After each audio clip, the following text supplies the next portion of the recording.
Hello everyone, Eid মুবারক। কেমন আছেন সবাই? ঈদ কেমন কাটলো আপনাদের?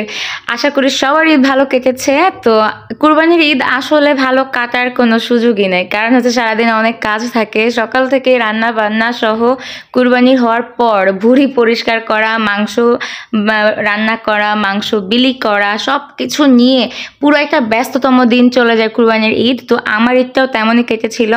এই যে দেখেন, সকালবেলা উঠেই কিন্তু আমি আজকে অনেক রান্না বান্না করে নিয়েছিলাম। রান্না করে আমি টেবিলে সার্ভ করে দিচ্ছিলাম। আজকে আমি অনেক কিছু রান্না করেছিলাম। আমি আজকে সেমাই রান্না করেছিলাম, কাস্টার্ড রান্না করেছিলাম। যেমন হচ্ছে যে কিছু ফল ছিল বাসায়, তাই আমি কাস্টার্ড রান্না করেছি, তারপর পাস্তা রান্না করেছি। আর সকালবেলা আমি আজকে চিকেন রোস্টও করেছিলাম। যেহেতু গরুর মাংস আমরা একদম কুরবানির গরুর মাংস দিয়ে দুপুরে খাবো, সেই চিন্তা থেকে শুধুমাত্র চিকেনটা আমি রোস্ট করেছিলাম, কারণ আমার ছেলের পছন্দের রোস্ট। দেন আমি খিচুড়িও রান্না করেছিলাম। আবার এগুলোতে আমি বেরেস্তা সার্ভ করে দিলাম। ও বাই দ্য ওয়ে, আমার ছেলে একটু কেক খেতে চাচ্ছিল, তাই আমি চিন্তা করেছিলাম একটা গ্লাসের মধ্যে কেক বানাবো ওর জন্য।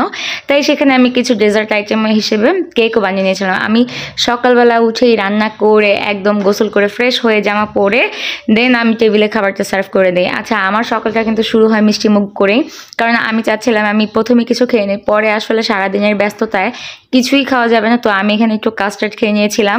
আর কাস্টার্ডটা আমি আসলে রেসিপি আছে কোনো কিছুরই দেখালাম না, অন্য কোনো এক সময় আমি তোমাদেরকে রেসিপি শেয়ার করবো। কাস্টার্ড পাউডার, দুধ, চিনি আর হচ্ছে অ্যাজ ইউজুয়াল কিছু ফ্রুটস লাইক বাসায় যেগুলো ছিল অ্যাপেল, ব্যানানা, এইসব দিয়ে আমি বানিয়ে নিয়েছিলাম। দেন ছেলেকে রেডি করে ছেলেকে খাইয়ে আমি এবং ছেলে চলে যাই হচ্ছে আমাদের বাসার নিচে, কারণ আমাদের বাসার নিচে কিন্তু আমাদের কুরবানির গরুটা রাখা ছিল। তো গরু দেখে তো আলভান মহা খুশি। গাইস, দিস ইজ আওয়ার গরু। ইয়েস, এটা ছিল হচ্ছে আমাদের এবার কুরবানির গরু। আলহামদুলিল্লাহ।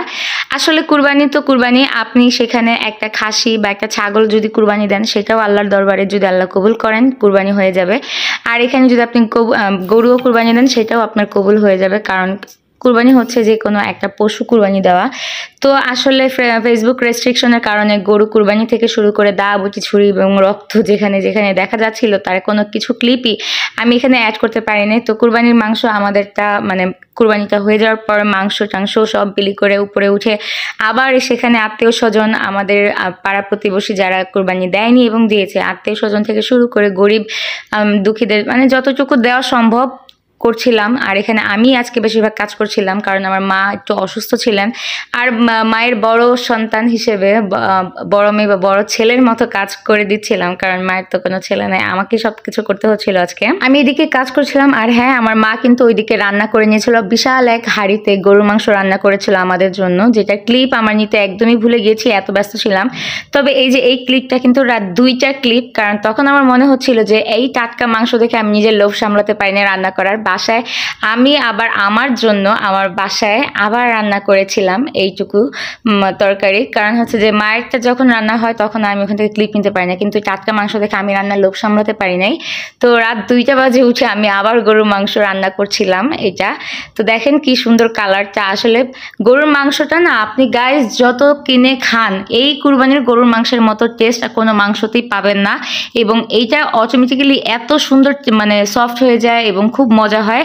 এর মজা আপনি যত টাকা দিয়ে কিনে খান সারা বছর, এর মজা আর পাবেন না। এটা একটু অন্যরকম টেস্ট হয়।